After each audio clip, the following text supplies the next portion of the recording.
ನಮಸ್ತೆ ಸ್ನೇಹಿತರೆ, ಇವತ್ತು ನಾವು ದ್ವಿತೀಯ BA ರಾಜ್ಯಶಾಸ್ತ್ರ ಇದರಲ್ಲಿ ಮುಖ್ಯವಾದಂತಹ ಪ್ರಶ್ನೆಗಳನ್ನು ನೋಡ್ತಾ ಯಾವುದನ್ನೆಲ್ಲ ಓದ್ಕೊಳ್ಬೇಕು ಅಂತ ನೋಡ್ಕೊಳ್ತಾ ಹೋಗ. ಇವಿಷ್ಟನ್ನು ನೀವು ಓದ್ಕೊಂಡ್ರೆ ನೀವು ದ್ವಿತೀಯ BA ರಾಜ್ಯಶಾಸ್ತ್ರದಲ್ಲಿ ಪಾಸ್ ಅಂಕಗಳ ಜೊತೆಗೆ ಉತ್ತಮ ಅಂಕಗಳನ್ನು ಕೂಡ ಪಡೆಯಲಿಕ್ಕೆ ಸಹಾಯ ಆಗ್ತದೆ.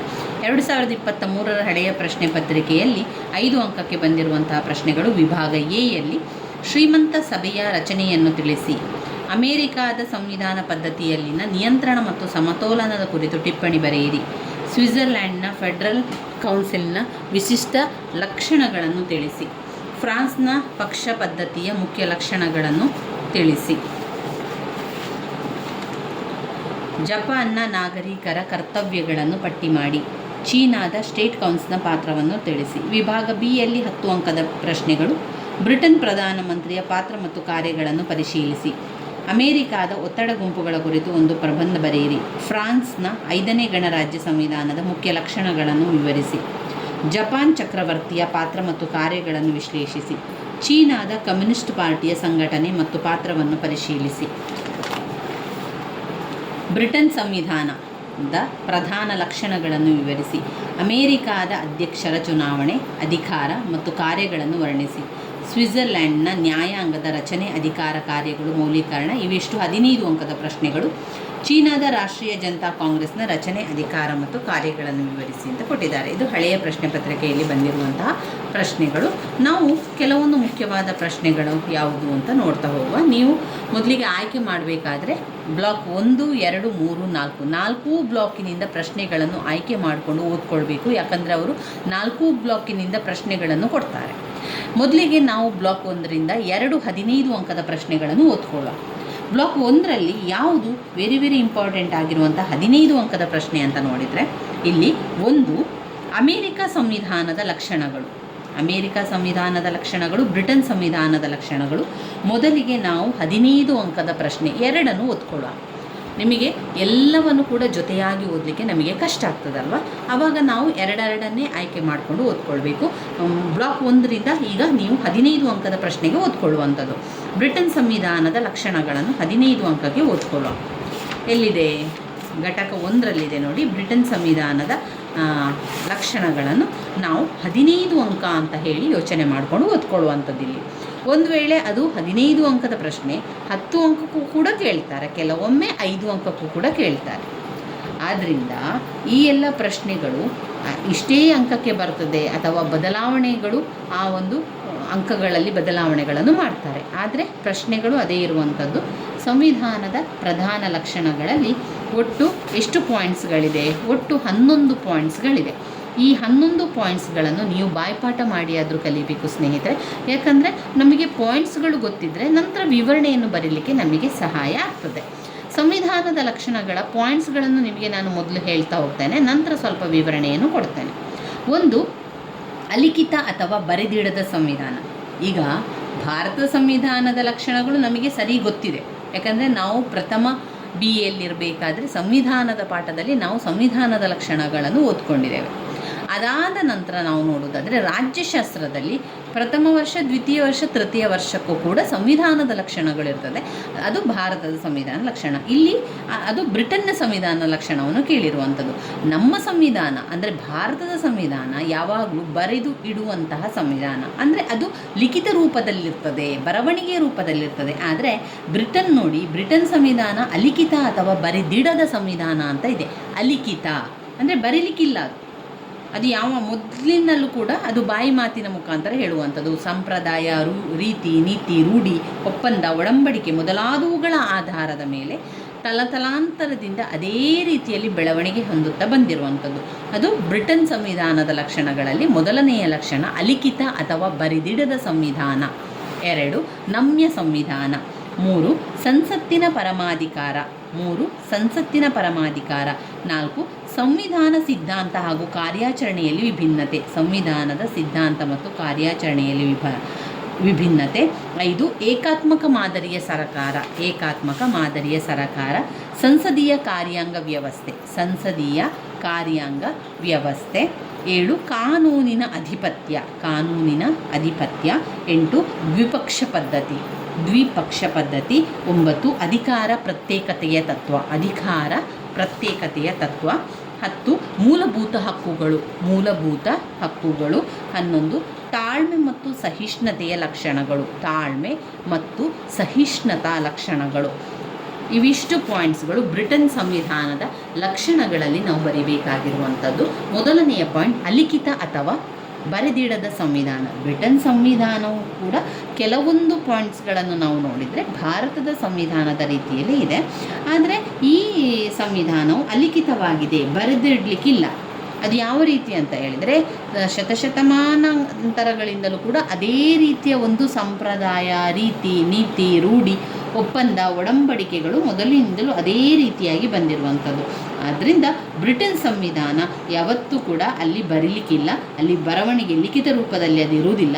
ಹಾಗೆಯೇ ಬರೆದಿಡದ ಸಂವಿಧಾನ ಕೂಡ ಆಗಿರುತ್ತದೆ, ಅಲ್ಲಿ ಬರೆದು ಇಡುವುದಿಲ್ಲ, ಅದು ಬಾಯಿ ಮಾತಿನ ಮುಖಾಂತರವೇ ಮುಂದುವರಿತಾ ಹೋಗುವಂಥದ್ದು. ಅವಶ್ಯಕತೆಗೆ ತಕ್ಕಂತೆ ಅದನ್ನು ಉಪಯೋಗಿಸಿಕೊಳ್ಳುವಂಥದ್ದು, ಅವಶ್ಯಕತೆಗೆ ತಕ್ಕಂತೆ ಅದು ಬೆಳವಣಿಗೆ ಆಗ್ತಾ ಹೋಗ್ತದೆ, ಅವಶ್ಯಕತೆಗೆ ತಕ್ಕಂತೆ ಅದರಲ್ಲಿ ಬದಲಾವಣೆಗಳು ಕೂಡ ಆಗ್ತಾ ಹೋಗ್ತದೆ.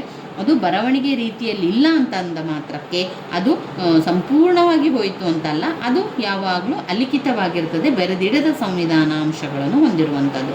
ಆದರೆ ಇದು ಹೆಚ್ಚಾಗಿ ಐತಿಹಾಸಿಕ ಅಂಶಗಳನ್ನು ಆಧರಿಸಿಕೊಂಡಿದ್ದರೂ ಯಾರಿಂದಲೂ ರಚಿತಗೊಳ್ಳದಿರುವುದರಿಂದ ಅದನ್ನು ಅಲಿಖಿತ ಸಂವಿಧಾನ ಅಂತ ಪರಿಗಣಿಸಲಾಗಿದೆ. ಎರಡನೇ ಪಾಯಿಂಟ್ನಲ್ಲಿ ನಮ್ಯ ಸಂವಿಧಾನ ಅಂದರೆ ಬ್ರಿಟನ್ ಸಂವಿಧಾನವು ಅಂದರೆ ಅದು ಉತ್ತಮವಾಗಿದೆ, ನಮ್ಯತೆಯಿಂದ ಕೂಡಿದೆ. ಅದನ್ನು ತಿದ್ದುಪಡಿಯನ್ನು ಸಾಮಾನ್ಯ ಕಾನೂನುಗಳನ್ನು ರಚಿಸುವ ರೀತಿಯಲ್ಲಿ ಅದನ್ನು ಮಾಡುವಂಥ, ಅದಕ್ಕೇನು ಹೆಚ್ಚು ಅದಕ್ಕೆ ಇಂಪಾರ್ಟೆನ್ಸ್ ಕೊಡುವಂಥದ್ದಲ್ಲ. ಅದು ಕೂಡ ಎಲ್ಲ ಒಂದು ಸಂವಿಧಾನದಲ್ಲಿ ಯಾವ ರೀತಿ ತಿದ್ದುಪಡಿಯನ್ನೆಲ್ಲ ಮಾಡಲಿಕ್ಕೆ ಉಂಟು, ಯಾವುದೇ ರೀತಿಯಲ್ಲಿ ಅದರ ಬದಲಾವಣೆಗಳನ್ನು ಮಾಡಬೇಕು, ತಿದ್ದುಪಡಿಯನ್ನು ಮಾಡಬೇಕು, ಅದೆಲ್ಲವನ್ನು ಕೂಡ ಕಾನೂನುಗಳನ್ನು ರಚಿಸುವ ರೀತಿಯಲ್ಲಿ ಅದನ್ನು ಮಾಡಲಿಕ್ಕೆ ಅವಕಾಶ ಹೊಂದಿದೆ. ಅಂದರೆ ಸಂಸತ್ತು ಸಾಮಾನ್ಯ ಕಾನೂನುಗಳನ್ನು ಸರಳ ಬಹುಮತದೊಡನೆ ರಚಿಸುವ ರೀತಿಯಲ್ಲಿಯೇ ಸಂವಿಧಾನವನ್ನು ತಿದ್ದುಪಡಿ ಮಾಡಿ ಸಂವಿಧಾನಾತ್ಮಕ ಕಾನೂನು ರಚಿಸಲು ಅವಕಾಶ ಹೊಂದಿರುವುದರಿಂದ ಅದನ್ನು ನಾವೇನು ಹೇಳ್ತೇವೆ, ನಮ್ಯ ಸಂವಿಧಾನ ಅಂತ ಹೇಳುವುದು. ಅದರಲ್ಲಿ ಯಾವುದೇ ರೀತಿಯ ತೊಂದರೆ ಇಲ್ಲ, ಅದನ್ನು ಬೇಕಾದ ರೀತಿಯಲ್ಲಿ ಮಾಡಲಿಕ್ಕೆ ಸಹಾಯ ಆಗ್ತದೆ. ಇನ್ನು 3 ಸಂಸತ್ತಿನ ಪರಮಾಧಿಕಾರ ಎನ್ನುವಂಥದ್ದು ಬ್ರಿಟನ್ ಸಂವಿಧಾನವು ಸಂಸತ್ತಿನ ಪರಮಾಧಿಕಾರಕ್ಕೆ ಅವಕಾಶವನ್ನು ಕಲ್ಪಿಸಿದೆ. ಇದರ ಪ್ರಕಾರ ಸಂಸತ್ತು ಯಾವುದೇ ಕಾನೂನನ್ನು ರಚಿಸುವ ಹಾಗೂ ರದ್ದುಗೊಳಿಸುವ ಸಂಪೂರ್ಣ ಅಧಿಕಾರವನ್ನು ಸಹ ಹೊಂದಿದ್ದು, ಬ್ರಿಟನ್ನಿನ ಸಂಪತ್ತು ಮಾಡಲಾಗದಂತಹ ಯಾವುದೇ ಕಾರ್ಯವೂ ಇಲ್ಲ ಎಂಬುದನ್ನು ಸ್ಪಷ್ಟಪಡಿಸುತ್ತದೆ.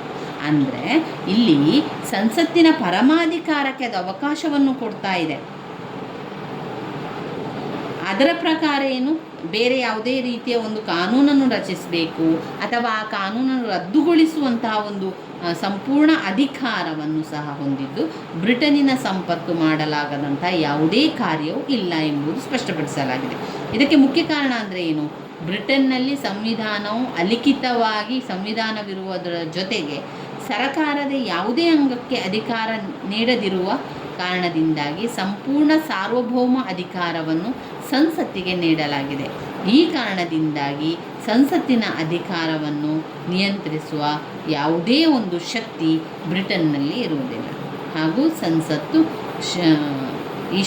ಸಂಸತ್ತು ಶಾಸನೀಯ ವಿಚಾರದಲ್ಲಿ ಪರಮಾಧಿಕಾರ ಉಳ್ಳಂತಹ ಅಂಗವಾಗಿರುವಂಥದ್ದು. ಇನ್ನು 4ನೇ ಪಾಯಿಂಟ್ನಲ್ಲಿ ಸಂವಿಧಾನ ಸಿದ್ಧಾಂತ ಹಾಗೂ ಕಾರ್ಯಾಚರಣೆಯಲ್ಲಿ ವಿಭಿನ್ನತೆ. ಸಂವಿಧಾನ ಸಿದ್ಧಾಂತ ಹಾಗೂ ಕಾರ್ಯಾಚರಣೆಯಲ್ಲಿ ವಿಭಿನ್ನತೆ. ಬ್ರಿಟನ್ ಸಂವಿಧಾನ ಏನು ಮಾಡ್ತದೆ, ಅದರ ಮತ್ತೊಂದು ಲಕ್ಷಣ ಅಂತ ಹೇಳಿದರೆ ಸಂವಿಧಾನದ ಸಿದ್ಧಾಂತ ಹಾಗೂ ಸರಕಾರದ ಕಾರ್ಯಾಚರಣೆಯಲ್ಲಿ ವಿಭಿನ್ನತೆ. ಸೈದ್ಧಾಂತಿಕ ಹೇಳುವುದಾದರೆ ಇಡೀ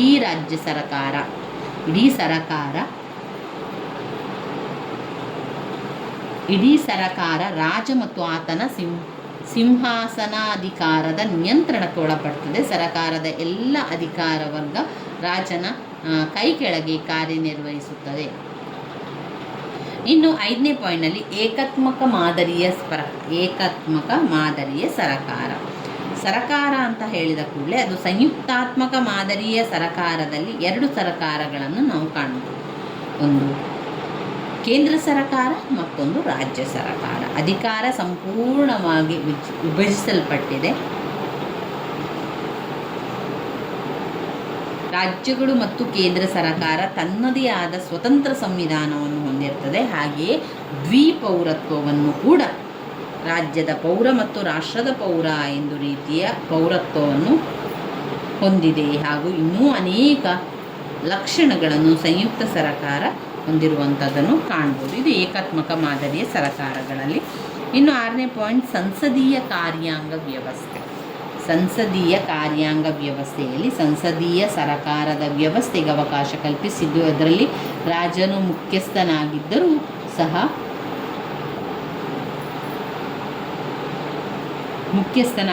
ಸಹ ಕೇವಲ ಮಾತ್ರ ಕಾರ್ಯಾಂಗಾಧಿಕಾರಿಯಾಗಿರುತ್ತಾನೆ. ಇದರ ವಾಸ್ತವ ಅಧಿಕಾರವು ಪ್ರಧಾನಿಯನ್ನೊಳಗೊಂಡ ಮಂತ್ರಿಮಂಡಲದಲ್ಲಿದ್ದು, ಈ ಮಂತ್ರಿಮಂಡಲವು ಸಂಸತ್ತಿನ ವಿಶ್ವಾಸದಲ್ಲಿಯೇ ಕಾರ್ಯನಿರ್ವಹಿಸಬೇಕು. ಈ ಮಂತ್ರಿಮಂಡಲವು ಎಲ್ಲಿಯ ತನಕ ಸಂಸತ್ತಿನ ಬಹುಮಾನವನ್ನು ಹೊಂದಿರುತ್ತದೆಯೋ ಅಲ್ಲಿಯವರೆಗೆ ಅಧಿಕಾರದಲ್ಲಿ ಮುಂದುವರಿಯಬಹುದು. ಯಾವಾಗ ಬಹುಮತವನ್ನು ಕಳೆದುಕೊಳ್ಳುತ್ತದೆಯೋ ಆ ಕ್ಷಣದಲ್ಲಿ ತನ್ನ ಅಧಿಕಾರವನ್ನು ಸಹ ಅದು ಕಳೆದುಕೊಳ್ಳುತ್ತದೆ ಎನ್ನುವಂಥದ್ದು ಸಂಸದೀಯ ಕಾರ್ಯಾಂಗ ವ್ಯವಸ್ಥೆಯಲ್ಲಿ. ಇನ್ನು ಕಾನೂನಿನ ಅಧಿಪತ್ಯ. 7ನೇ ಪಾಯಿಂಟ್ನಲ್ಲಿ ಕಾನೂನಿನ ಅಧಿಪತ್ಯ. ಕಾನೂನಿನ ಅಧಿಪತ್ಯದಿಂದ ಹೊಂದಿರುವಂಥದ್ದು ಅಂದರೆ ಎಲ್ಲದಕ್ಕೂ ಕೂಡ ಬ್ರಿಟನ್ನ ಒಂದು ಸಂವಿಧಾನ ಎನ್ನುವಂಥದ್ದು ಒಂದು ವೈಶಿಷ್ಟ್ಯಪೂರ್ಣವಾಗಿ ಹೊಂದಿರುವಂಥದ್ದನ್ನು ಕಾಣ್ಬೋದು. ಅದು ಕೂಡ ರಾಷ್ಟ್ರದಲ್ಲಿ ಏನಾಗಿದೆ, ಕಾನೂನಿನ ಅಡಿಯಲ್ಲಿಯೇ ಸಮಾನ ರಕ್ಷಕ ಎಂಬುದನ್ನು ತಿಳಿಸುತ್ತೆ. ಇದರ ಪ್ರಕಾರ ಯಾವುದೇ ವಿಧದಲ್ಲೂ ಯಾರೊಬ್ಬರಿಗೂ ಕಾನೂನಿನ ಅಡಿಯಲ್ಲಿ ತಾರತಮ್ಯ ಮಾಡುವಂತಿಲ್ಲ. ಇನ್ನು 8ನೇ ಪಾಯಿಂಟ್, ದ್ವಿಪಕ್ಷ ಪದ್ಧತಿ. ದ್ವಿಪಕ್ಷ ಪದ್ಧತಿ ಬ್ರಿಟನ್ನಿನ ಒಂದು ವೈಶಿಷ್ಟ್ಯ. ದ್ವಿಪಕ್ಷ ಪದ್ಧತಿ ಅಂದರೆ ಬಹುದೊಡ್ಡ ಪದ್ಧತಿಗಳಿಗೆ ಅವಕಾಶವಿದ್ದಾಗಿ ಕೂಡ, ಈಗ ಒಂದು ಬೇರೆ ಬೇರೆ ಪಕ್ಷಗಳಿಗೆ ಒಂದು ಅವಕಾಶ ಇದ್ದಾಗ, ಬಹುಪಕ್ಷ ಪದ್ಧತಿಗೆ ಅವಕಾಶವಿದ್ದಾಗ ಪ್ರಾರಂಭದಿಂದಲೇ ಅಲ್ಲಿಯ ಜನತೆ ದ್ವಿಪಕ್ಷ ಪದ್ಧತಿಯನ್ನು ಬೆಂಬಲಿಸುತ್ತಿರುವುದು ರಾಜಕೀಯ ವೈಚಾರಿಕತೆಯನ್ನು ಪ್ರತಿಬಿಂಬಿಸುತ್ತದೆ. ಬಹುಮತ ಪಡೆದ ಪಕ್ಷ ಸರ್ಕಾರ ರಚಿಸಿದರೆ ಮತ್ತೊಂದು ಪಕ್ಷ ವಿರೋಧ ಪಕ್ಷವಾಗಿ ಕಾರ್ಯವನ್ನು ನಿರ್ವಹಿಸುತ್ತದೆ.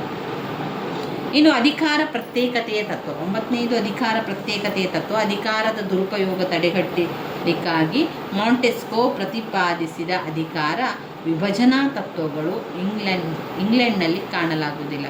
ಆ ರೀತಿಯ ವಿಭಜನೆ ತತ್ವ ಇಂಗ್ಲೆಂಡ್ನಲ್ಲಿ ಕಾಣುವುದಿಲ್ಲ. ಇಲ್ಲಿ ಅಧಿಕಾರ ಪ್ರತ್ಯೇಕತೆಯ ತತ್ವವನ್ನು ಕಾಣುತ್ತದೆ. ಇನ್ನು 10ನೇದು ಮೂಲಭೂತ ಹಕ್ಕುಗಳು. ಮೂಲಭೂತ ಹಕ್ಕುಗಳ ಬಗ್ಗೆ ಪ್ರತಿಯೊಬ್ಬ ಪ್ರಜೆಗೆ ಗೊತ್ತಾಗಬೇಕು. ಯಾವುದೆಲ್ಲ ಹಕ್ಕುಗಳು ನಮಗಿದೆ, ಯಾವುದನ್ನು ನಾವು ಪಾಲಿಸಬೇಕು, ಯಾವ ರೀತಿ ಅದನ್ನು ಉಲ್ಲಂಘನೆ ಮಾಡಿದರೆ ನಮಗೆ ತೊಂದರೆ ಆಗ್ತದೆ, ಇದನ್ನೆಲ್ಲವನ್ನು ತಿಳ್ಕೊಂಡು ಅದನ್ನು ಮೂಲಭೂತ ಹಕ್ಕುಗಳಾಗಿ ಹೇಳುವಂಥದ್ದು. ಇನ್ನು 11 ತಾಳ್ಮೆ ಮತ್ತು ಸಹಿಷ್ಣುತಾ ಗುಣ.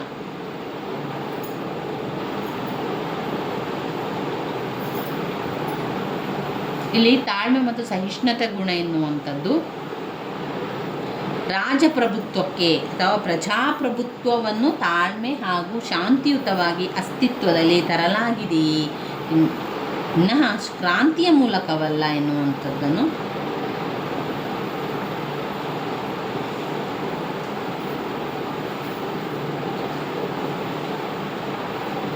ಅರಸೊತ್ತಿಗೆಯನ್ನು ವಿರೋಧಿಸುವುದಿಲ್ಲ. ಪ್ರಜಾಪ್ರಭುತ್ವ ತಾಳ್ಮೆ ಮತ್ತು ಶಾಂತಿಯುತದ ಅಸ್ತಿತ್ವಕ್ಕೆ ತರಲಾಗಿದೆಯೇ ವಿನಃ ಕ್ರಾಂತಿಯ ಮೂಲಕವಲ್ಲ.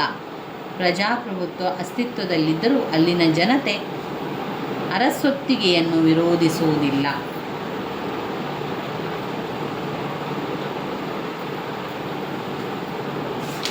ಇವಿಷ್ಟನ್ನು ನಾವು 15 ಅಂಕಕ್ಕೆ ಸಂವಿಧಾನದ ಲಕ್ಷಣಗಳಲ್ಲಿ ಓದ್ಕೊಳ್ಬೇಕಾಗಿರುವಂಥದ್ದು. ಯಾರೆಲ್ಲ ಪರೀಕ್ಷೆಗೆ ತಯಾರಿಯನ್ನು ಮಾಡ್ಕೊಳ್ತಾ ಇಲ್ವೋ ಅವರು ಇವತ್ತಿನಿಂದಲೇ ಆದರೂ ಪರೀಕ್ಷೆಗೆ ತಯಾರಿಯನ್ನು ಮಾಡಿಕೊಳ್ಳಿ. ಬ್ಲಾಕ್ 1ರಿಂದ 2 15 ಅಂಕದ ಪ್ರಶ್ನೆ, ಬ್ಲಾಕ್ 2ರಿಂದ ಮತ್ತೆ 2 15 ಅಂಕದ ಪ್ರಶ್ನೆ, ಬ್ಲಾಕ್ 3ರಿಂದ ಮತ್ತೆ 2 15 ಅಂಕದ ಪ್ರಶ್ನೆ, ಬ್ಲಾಕ್ 4 15 ಅಂಕದ 2 ಪ್ರಶ್ನೆಗಳನ್ನು ಮೊದಲಿಗೆ ನೀವು ಓದ್ಕೊಳ್ತಾ ಹೋಗಬೇಕು. ನಂತರ 10 ಅಂಕದ್ದು, ನಂತರ 5 ಅಂಕದವನ್ನು ನೋಡುವಂಥದ್ದು.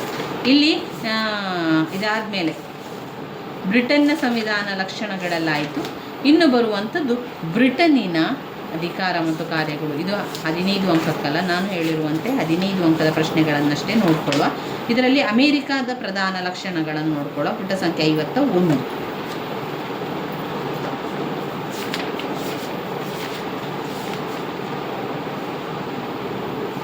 ಪುಟ ಸಂಖ್ಯೆ 51ರಿಂದ ಅಮೇರಿಕಾದ ಸಂವಿಧಾನ ಇದೆ. ಅಮೇರಿಕಾದ ಸಂವಿಧಾನದ ಲಕ್ಷಣಗಳು ಯಾವ ರೀತಿ ಇದೆ ಅಂತ ನೋಡ್ತಾ ಹೋಗುವ.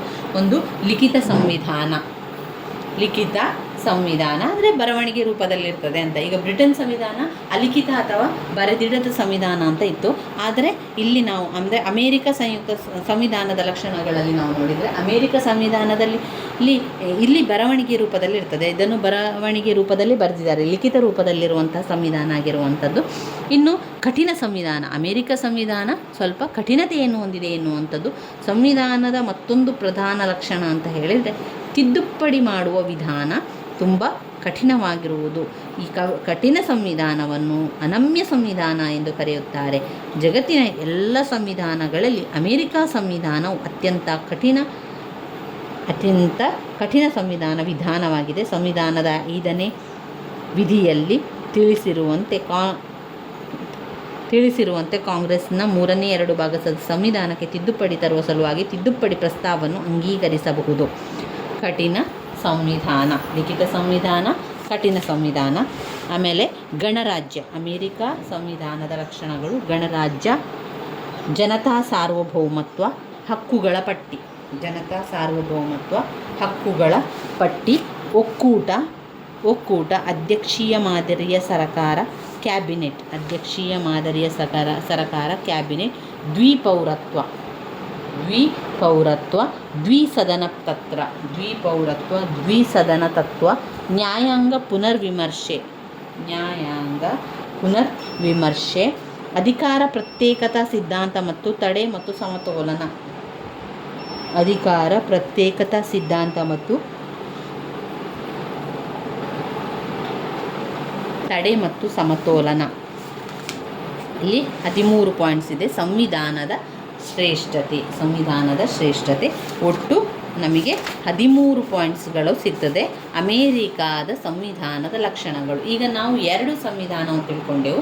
ಅದರಲ್ಲಿ ಕೆಲವೊಂದು ಪಾಯಿಂಟ್ಸ್ಗಳು ಸಿಮಿಲರ್ ಆಗಿರುವಂಥ ಪಾಯಿಂಟ್ಸ್ಗಳು ಇದೆ, ಇನ್ನು ಕೆಲವು ವಿರುದ್ಧವಾಗಿರುವಂಥ ಪಾಯಿಂಟ್ಸ್ಗಳನ್ನು ಕಾಣ್ಬೋದು. ಮೊದಲಿಗೆ ನಾವು ಓದ್ಕೊಂಡಿರುವಂಥದ್ದು ಬ್ರಿಟನ್ ಸಂವಿಧಾನದ ಲಕ್ಷಣಗಳು. ಈಗ ಓದ್ಕೊಳ್ಳುವಂಥದ್ದು ಇಲ್ಲಿ ಅಮೇರಿಕಾದ ಸಂವಿಧಾನದ ಲಕ್ಷಣಗಳು. ಬ್ರಿಟನ್ ಮತ್ತು ಅಮೇರಿಕಾ ಸಂವಿಧಾನ ಲಕ್ಷಣಗಳು ತುಂಬಾ ಮುಖ್ಯವಾಗಿರುವಂತಹ ಪ್ರಶ್ನೆ. ಸ್ಕಿಪ್ ಮಾಡಬೇಡಿ, ಅದನ್ನು ಸರಿಯಾಗಿ ಓದ್ಕೊಳ್ಳಿ.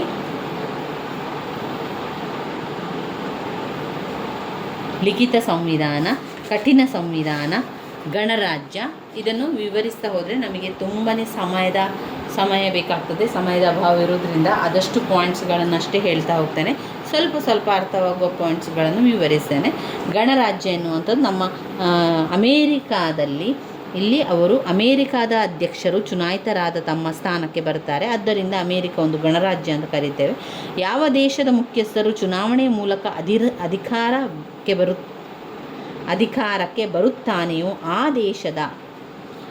ದೇಶದ ಗಣರಾಜ್ಯ. ಭಾರತದಲ್ಲಿ ಭಾರತದ ಅಧ್ಯಕ್ಷರು, ಚೀನಾದಲ್ಲಿ ಚೀನಾ ಅಧ್ಯಕ್ಷರು, ಅಮೇರಿಕದಲ್ಲಿ ಅಮೇರಿಕ ಅಧ್ಯಕ್ಷರು.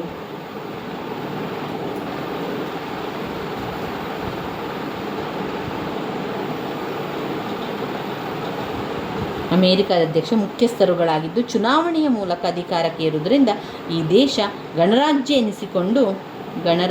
ಎನಿಸಿಕೊಂಡಿದೆ. ಮತ್ತು ಆದರೆ ಇಂಗ್ಲೆಂಡ್ನ ಮುಖ್ಯಸ್ಥೆಯಾದ ರಾಣಿ, ಜಪಾನಿನ ಮುಖ್ಯಸ್ಥನ ಚಕ್ರವರ್ತಿ ಇವರುಗಳು ಚುನಾವಣೆಯ ಮೂಲಕ ಅಧಿಕಾರಕ್ಕೆ ಬರದೆ ವಂಶಪಾರಂಪರ್ಯದ ತತ್ವದ ಮೇಲೆ ಅಧಿಕಾರಕ್ಕೆ ಬರುವುದರಿಂದ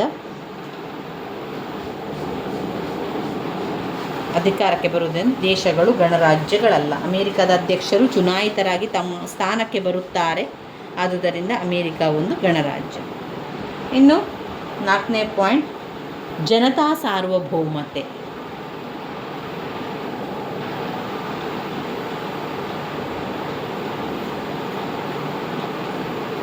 ಜನತಾ ಸಾರ್ವಭೌಮತೆ, ಹಕ್ಕುಗಳ ಪಟ್ಟಿ, ಮೂಲಭೂತ ಹಕ್ಕುಗಳಿದೆಯಲ್ಲ ಅದರ ಪಟ್ಟಿ, ಒಕ್ಕೂಟ ಮಾಡುವಂಥದ್ದು, ಎಲ್ಲವನ್ನು ಕೂಡ ಒಕ್ಕೂಟ ಅಂದರೆ ರಾಜ್ಯ ಸರ್ಕಾರಗಳ ಒಂದು ಒಕ್ಕೂಟವನ್ನು ಮಾಡಿ ಅದಕ್ಕೆ ಬೇಕಾದ ಸಭೆ ಸಮಾರಂಭಗಳನ್ನು ಏರ್ಪಡಿಸುವಂಥದ್ದು ಒಕ್ಕೂಟ. ಅಧ್ಯಕ್ಷೀಯ ಮಾದರಿಯ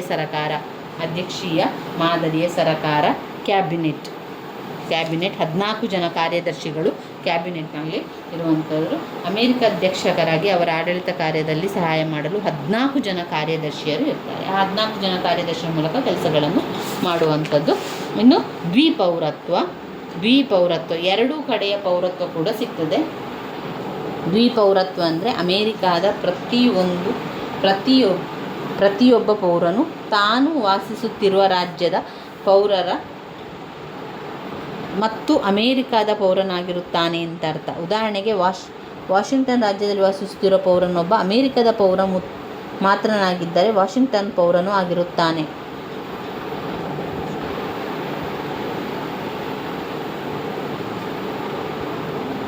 ಅಮೇರಿಕಾದ ಪೌರನಾಗಿದ್ದರೆ ಅಲ್ಲಿ ಕೂಡ ಪೌರನಾಗಿರ್ತಾನೆ. ಇನ್ನು 10 ದ್ವಿಸದನ ತತ್ವ, ನ್ಯಾಯಾಂಗದ ಪುನರ್ವಿಮರ್ಶೆಯನ್ನು ಮಾಡುವಂಥದ್ದು, ಮತ್ತೆ ಅದರ ಬಗ್ಗೆ ವಿಮರ್ಶೆ ಮಾಡಿ ತೀರ್ಪನ್ನು ತೆಗೆದುಕೊಳ್ಳುವಂಥದ್ದು. ಅಧಿಕಾರ ಪ್ರತ್ಯೇಕತಾ ಸಿದ್ಧಾಂತ ಮತ್ತು ತಡೆ ಮತ್ತು ಸಮತೋಲನ. ಕೊನೆಯದಾಗಿ ಸಂವಿಧಾನದ ಶ್ರೇಷ್ಠತೆ.